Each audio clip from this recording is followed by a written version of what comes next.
Hey y'all, welcome back to the channel. My name is Ashley and this is My Sweet Perspective. If you're new here, this is the channel where I give my sweet perspective on all the things TV and movie related. So if that's your speed, feel free to like, comment, share, subscribe, follow wherever you're watching this.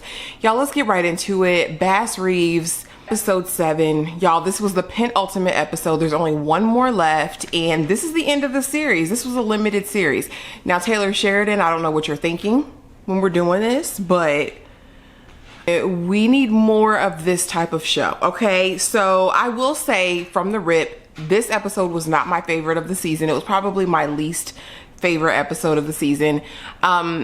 You know, and this is kind of, it was really, I believe, like a cerebral episode because we are kind of wrestling with the idea of the Bass that we knew versus the Bass that we're seeing right now, as well as seeing him fight this internal battle, right, with his nemesis, I guess, really, but himself. Because, you know, from the beginning, the seed was sown, okay, you're like me, right? We're wolf brothers, we're Romulus and Remus. You're a killer, just like me, Bass. You know, this is Pierce throughout the whole thing. And so now that we know that Pierce is Mr. Sundown and Bass basically delivered over his latest victim, Bass is trying to reconcile, I think, this idea of him having once been a slave, now free, now catching slaves and delivering them up for execution, death, one way or the other, right? And so I think he's wrestling with this idea of whether or not he really is this monster. And as we see through several scenes, last episode and this episode, Pierce actually appearing to him in his mind and just confronting him with some truths. Some of them were true, some things were not. Also, you know, whenever I see a character deviate so much from the person that we've known them to be throughout a series, it really makes me nervous, okay? But let's get right into the episode. So we start out and it's like Bass is standing trial and we're thinking, okay, I'm thinking in my mind, maybe it's because of Sally's little situation. You know what I mean? Maybe Bass got crunk and had to handle business, which I would have understood, but they flash back and we get to see kind of the events that transpire. So Bass is on his latest bounty, his latest adventure to catch, you know, a murderer at this point, and Billy's riding along with him, and Billy has recruited a cook, right, for the posse to go along and cook, and Bass is really not giving him much play because we know Bass is in a space. Bass is in a space this whole time. As we're going on this journey, we see it flash back, and Judge Parker and his wife are having dinner with Bass and Jenny, and he's like, you know what, Bass, I see how everything's affecting you. You know, I'm gonna give you less warrants. You know what, maybe you need a break. This is really impacting you and your family. And of course, Jenny's elated, and Bass is kind of like, okay, so we go to catch the murderer, and he thinks he's looking for a man. Turns out it's a woman. If you know Aunt Vi from is it Vi or V? Y'all know what I'm saying, but from Queen Sugar, okay, Hollywood's woman. Then this is the character who played, was it Moody? Forgive me, y'all, I don't have notes on me. So but basically we find out that she was the actual murderer. It looks like she murdered her husband, and of course she's an elderly woman. And you know, Bass and Billy have to take her in. She's holding a candelabra. Bass is like, you can't take any possessions. She's like, well, this was the murder weapon. And she seems resolved with her fate, reconciled to it, okay? So they camp for the night, and we have the cook there. You know, he's kind of the only odd element there. We wake up in the morning and she's gone, honey. The cage is open. Oh, they did kind of have her in this cage box on the back of this trailer thing. And so she's gone, and Bass is like, what happened? And he looks at the cook, and immediately he's like, you did it. And he's like, basically the cook was like, you're nothing more than a glorified slave catcher. I know for all that talk, she sure ran as soon as I opened the gates or whatever. And so Bass, you know, pulls out his gun, and it's like, Bass, well, what are you doing? The worst you should do is take him to Judge Parker. It shouldn't really be an issue of... And so all the while he's having this interaction with the cook, he's thinking about Pierce's words that he's a monster. And because, you know, the cook is kind of reiterating some of those things, like, you know, you're I can't even use the word. I think the word is illegal on these platforms to use. But it rhymes with moon, okay? You and your moon children, all right?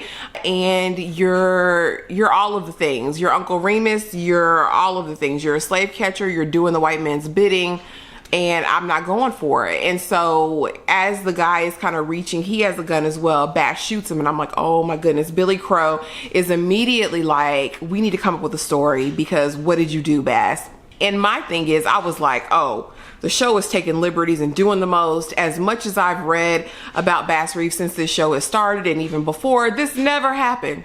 Now, the situation was different. Of course, they're going to change things for entertainment value. However, the story of this murder is a real story, right? Bass Reeves did stand trial, was indicted for a murder. But the circumstances are very suspicious. We don't know. Some reports say that Bass was cleaning his gun and it went off and killed the cook. Others are saying it was about a dog. But there was really no one to corroborate the story other than criminals that Bass had arrested before. So, you know, they had a motive to see him locked up. And so he really was pardoned, or, you know, found not guilty in real life. So this thing really did happen. And so I kind of told that story. He meets with Judge Parker, and Judge Parker tells the story about fool's gold versus real gold. He was so excited when he was a little boy. He found, you know, what he thought was gold, brought it to his dad. His dad started smashing it with a hammer and told him the difference between gold and pyrite. And basically he asked Bass, are you the real thing, or are you not? Are you gold, or are you pyrite? And so Bass tells a story about one of the only times he saw his dad. His dad was sold, I guess, when he was very young. He would come back during holidays, and that's as much as he knows. The Reeves master, the elder Reeves, you know, was basically his father for all intensive purposes. That's who taught him how to shoot, how to hunt, how to do all the things. And then the son came, who was really evil, and that's who he was left to, whatever. And so Judge Parker, it really resonated with him. We see this kind of the first emotion from Judge Parker, and you do kind of get to see the growth of the relationship at this point. So as I kind of alluded to, Bass is found not guilty. And so Sally and everyone's super excited. Meanwhile, back at the ranch, Jenny is there. Esme done left the lion conman, Edwin, or whatever his name is. I told y'all he was suspect. Okay. And so Ann had a whole wife while he was messing with Esme. Can't tell me he wasn't messing with Esme. Okay. And so Esme comes, and Jenny's like, welcome. She's got her bags. What's one more person? And so, you know, they're standing at the piano trying to get everything done. And Esme's just, you know, kind of reiterating what a good man Bass is, because we know Jenny's at her wit's end. She says, this is not my husband. This is somebody completely new and different. And as they're doing that, a little girl knocks on the door. This is the same little girl from the fair. I believe her name is Clementine. And says, is Bass there? Is Bass here? And it's like, you little heifer. And she's like, Mr. Reeves isn't here. She said, well, is Sally here? And she said, yeah, do you want to come in while I go get her? And she's like, I can't. And she leaves. Next thing we know, they're burning an effigy in the yard. I mean, it wasn't a cross. It was like an effigy of a man, which we know those people do. And so we know what's going on. So Jenny calls Sally down, like, what happened? Sally finally tells somebody the story, but, you know, what are we going to do? Meanwhile, Bass comes back home, and he's like, this man, there was this boy that I loved like a son who was murdered by this man. I'm going to go on a mission to find him. And I'm thinking, Bass, you have a whole life and family here. That's probably why this wasn't my favorite episode, y'all, because I feel like it was such a departure from who we know Bass to be, from kind of that, you know, just off the cuff reaction to the cook, to leaving his family. Yeah, I mean, and clearly they're in impending danger, you know, and he decides he's going to take this time to go on a quest to get Pierce. It's like, you know, I thought he was more selfless than that. But again, he was human, and this is a show. It's fiction.